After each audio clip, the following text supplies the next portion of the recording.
Somebody fight me.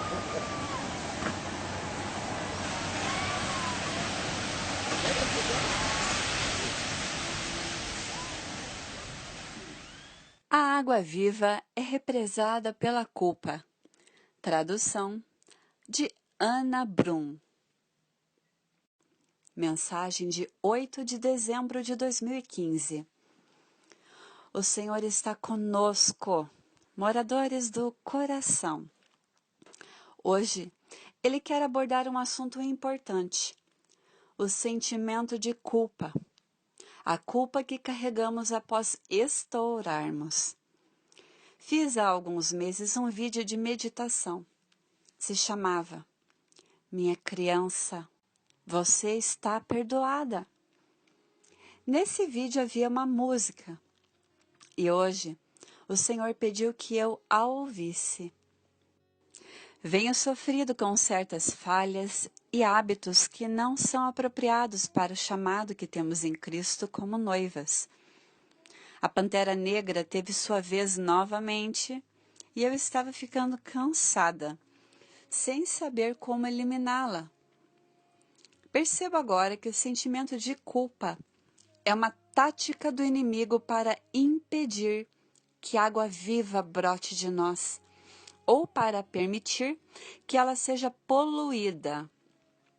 Durante a meditação de perdão, vi como feixes escuros de pecado penetrando em águas cristalinas. Percebi que quando nossos desejos naturais estão em desacordo com a vontade do Senhor, ou quando estamos em um ponto de nossas vidas onde o nosso amor por Ele ainda não é igual ao nosso amor por nós mesmos, permitimos coisas que Ele alertou que ficaríamos melhor sem. Isso me lembrou de Gálatas, capítulo 5, versículos 16 a 18. Vivam pelo Espírito, e de modo nenhum satisfarão os desejos da carne, pois a carne deseja o que é contrário ao Espírito, e o Espírito o que é contrário à carne. Eles estão em conflito um com o outro, de modo que vocês não fazem o que desejam. Mas se vocês são guiados pelo Espírito, não estão debaixo da lei. Todos nós temos lutas internas e elas não são reveladas pelo Senhor enquanto não abrirmos mão do orgulho e do julgamento. Assim, quando cedemos à vontade própria, geramos um acúmulo de culpa e remorso, porque ainda não estávamos fortes o suficiente em nosso amor pelo Senhor. E não fomos capazes de negar a nós mesmos. Esse acúmulo de culpa e remorso formam uma represa.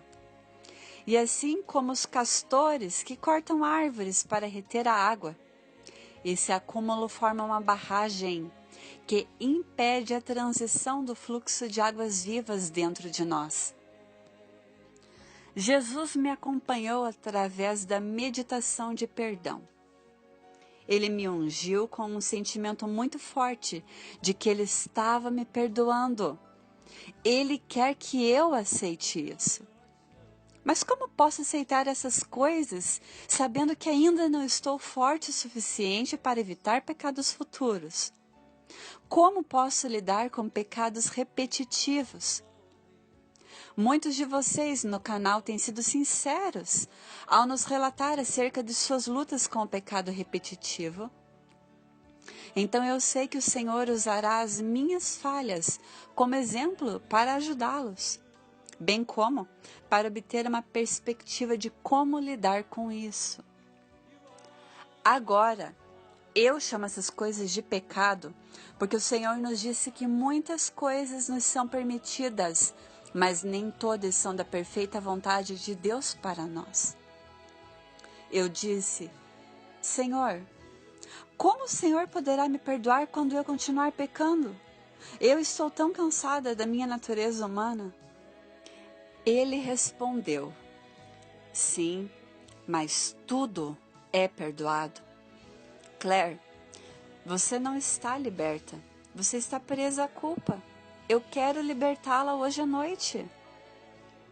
Mas como o Senhor pode me libertar quando me sinto como um cão que retorna ao seu próprio vômito? Mesmo o vômito pode ficar velho e muito rápido. Mas quando você não perdoa a si mesma, você fica acorrentada, amarrada e inutilizada no sentido de que o que está claro e limpo dentro de você, na verdade, está represado pelos destroços do seu pecado. Se desprenda disso. Então eu disse: Senhor, eu quero, mas não estou recebendo leituras encorajadoras do Senhor. É como se todas elas estivessem apontando para as minhas fraquezas. O Senhor poderia me dar algo para ler que me libertasse? Eu comecei a chorar. Bem, então eu abri a Bíblia nessas passagens. Eu curarei a infidelidade deles e os amarei de todo o meu coração, pois a minha ira desviou-se deles. Oséias capítulo 14, versículo 4.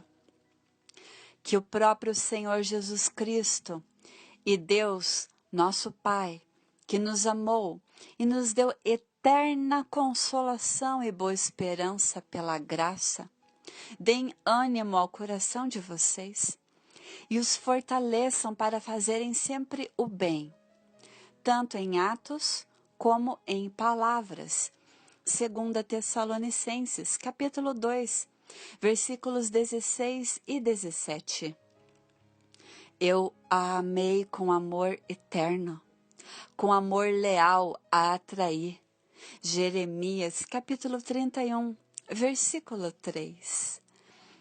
Todavia, Deus, que é rico em misericórdia, pelo grande amor com que nos amou, deu-nos vida com Cristo, quando ainda estávamos mortos em transgressões.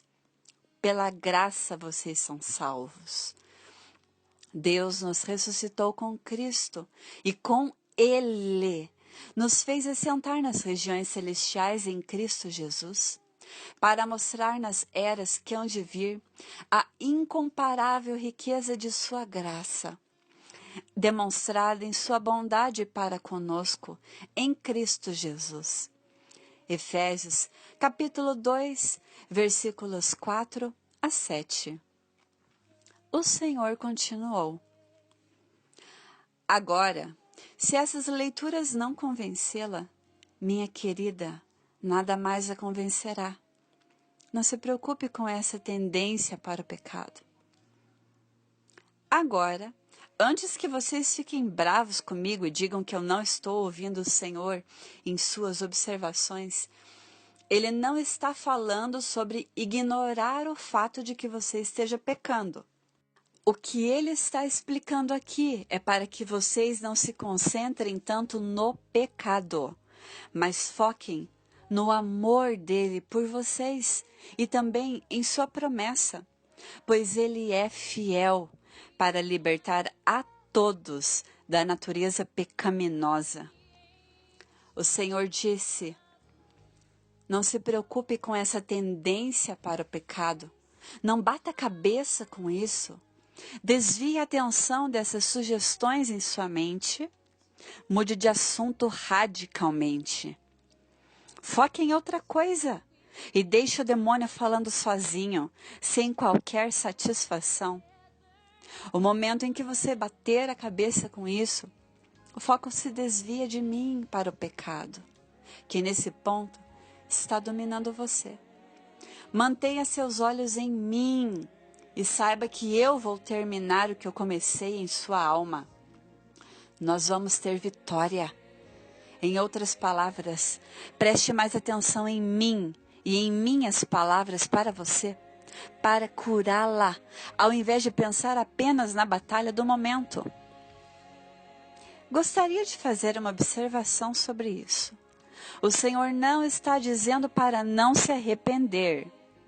Eu pressuponho que Ele esteja levando em consideração que muitos nesse canal são pessoas que realmente se arrependem, ao ponto que muitos estão constantemente se condenando por coisas que não tiveram culpa. Então, é claro, arrependam-se. Sim, digam a ele que estão arrependidos e peçam forças para seguir em frente.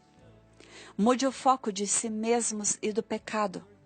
Foquem no Senhor e no poder dele para libertá-los. O Senhor continua aqui. Faça uma oferta de jejum. Jesus, eu te ofereço esta tentação, que escolhi não seguir, por um pecador à beira do inferno que será alcançado com o seu amor e redenção. Escolho isso por amor a ti, Senhor. Sei que isso irá agradá-lo. Você ficará surpresa com a rapidez em que eles irão cessar e desistir de bater cabeça com essas tentações. Os demônios serão asfixiados por Satanás se a alma sentir convicção por sua oração por ela. Basicamente, ele dirá: vai encontrar alguém para atormentar. Este é muito perigoso. Ou, espere um momento em que ela esteja mais fraca, então volte, e certamente ela cairá. Lembre-se que Satanás se despediu de mim dizendo que ele iria esperar por um momento mais propício. Tendo terminado todas essas tentações, o diabo o deixou até a ocasião oportuna. Lucas capítulo 4, versículo 13. Experimente. Verá como funciona bem. Há uma abundância de pessoas para atormentarem, aquelas que não usarão isso contra o atormentador. Estou lhe dando este conselho porque quando você peca, nós dois sofremos. Oh, Claire, eu quero muito fazer o seu coração perfeito diante de mim, mas isso não acontece da noite para o dia. Lembre-se que você deve ser um bom exemplo para os outros.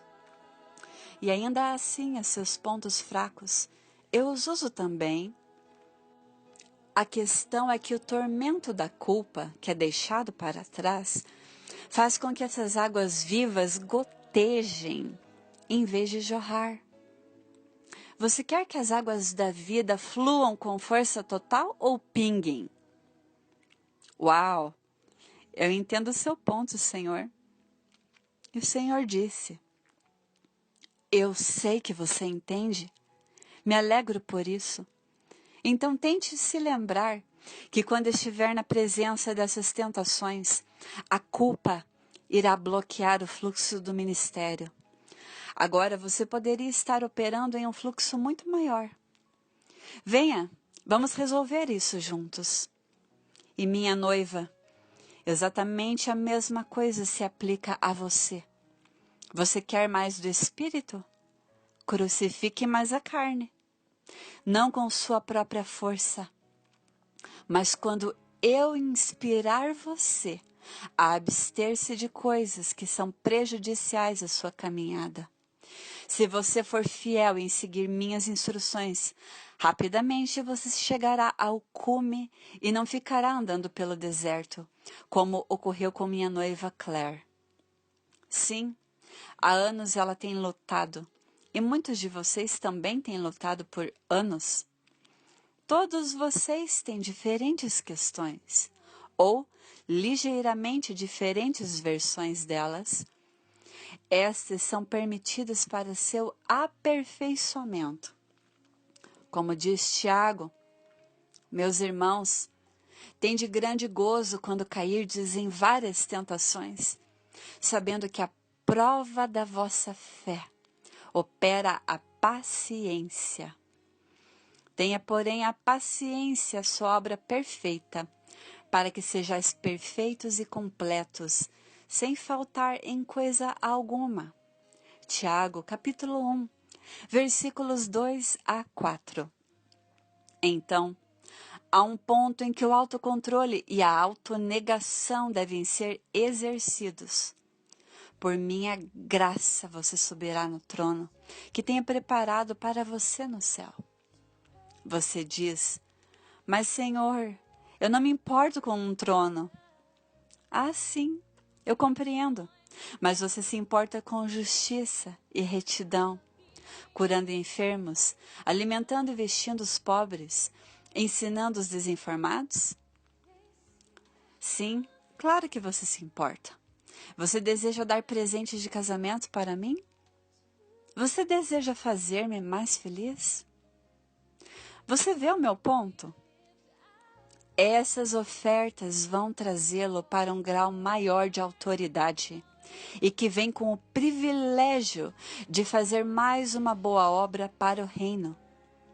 Você não sabe que a noiva cuida do bem-estar e felicidade do noivo? Então, faça-me feliz. Jogue fora essa armadura de culpa e condenação. Deixe essas pequenas autoindulgências que o inimigo faz parecerem leves, antes de postas em prática, mas depois martelam em sua mente como um sentimento de culpa. Se afaste dessas coisas. Deixe os demônios falando sozinhos, sem resultados em sua mente. Eu amo você. Estou com você. Lembre-se, deixe esses demônios para lá. Ore pelos perdidos, jejue por sua vontade própria, por aqueles que estão à beira do inferno e não têm outra alma para orar por eles.